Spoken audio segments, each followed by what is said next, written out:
Typically, when you're purchasing a lens, the widest open aperture value that you'll see is 1.4. It's very unusual to see one that's lower than that 1.4 value, but today we're reviewing the TTArtisan 50mm f/0.95 lens, which is a fully manual focus lens. This lens definitely has its pros and its cons, but if you're watching this video, it's probably because you are someone who likes to have creative lenses in your lens lineup to be able to achieve different looks and effects depending on what your scene calls for. Let's start with some of the pros, which is obviously first and foremost the 0.95 aperture. This thing lets in a ton of light to be able to shoot in all sorts of low light situations. Right here is the Sony 35mm f1.4 lens from Sony, and this 50mm f0.95 from TTArtisan is going to let in a full extra stop of light over the 1.4 aperture from this lens. This is also going to give you a razor thin depth of field, so if you're someone who really likes to isolate a subject, or you're shooting product shots or product photography and you really want to isolate a subject from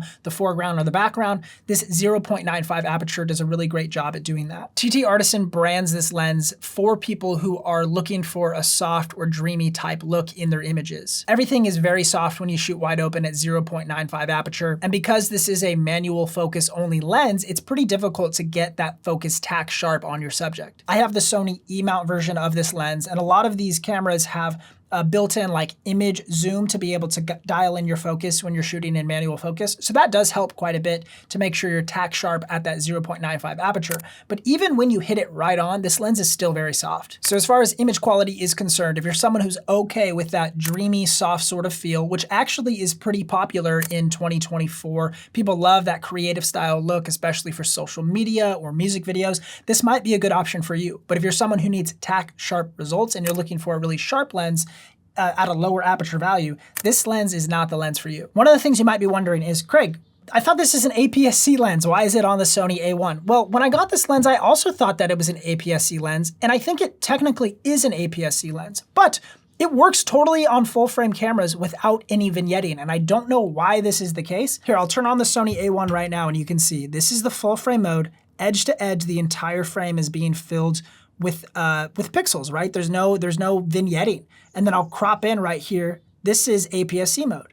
So no matter what, the whole frame is filled. I think there might be a little bit of extra distortion around the edges of the frame because it's not necessarily designed for the full frame system. So you of course can change your full frame cameras into crop mode if you want to use the APS-C size sensor with this lens. But a lot of my testing was done with full frame cameras in the full frame mode because I could. So that's just something to be aware of, that if you have full frame glass, this lens actually might work for your full frame systems. One of the things I do love about this lens is its all metal build construction. This thing is super heavy. It's built like a tank. It's really rugged and feels great in the hand. Here it is on my Sony A1. This thing looks amazing all the way around. I love the way it looks. It honestly looks like it belongs out of an episode of Star Wars or something. So let me show you some more footage shot with the TTArtisan lens. As you can see as I loop this footage on screen, it's definitely a very soft looking lens. I like the feel because truly I don't have a lens in my lens lineup that has this same sort of soft and dreamy look. In order to achieve this look, normally you would need to use some filtration or some special effects to get that kind of weird out of focus where the edges of a frame feel out of focus, and even sometimes the center of the frame gets a little distorted.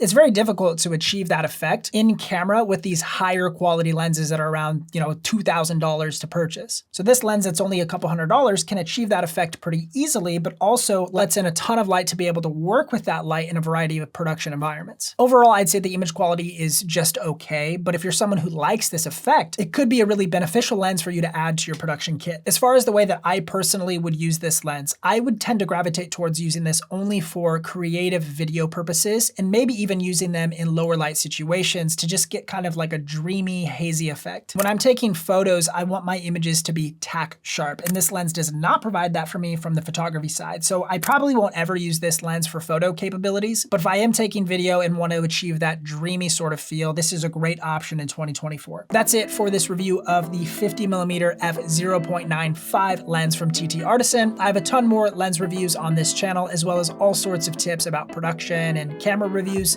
Feel free to check those out here. I'll leave links to them on the screen. Thanks so much guys for watching this video. Much love.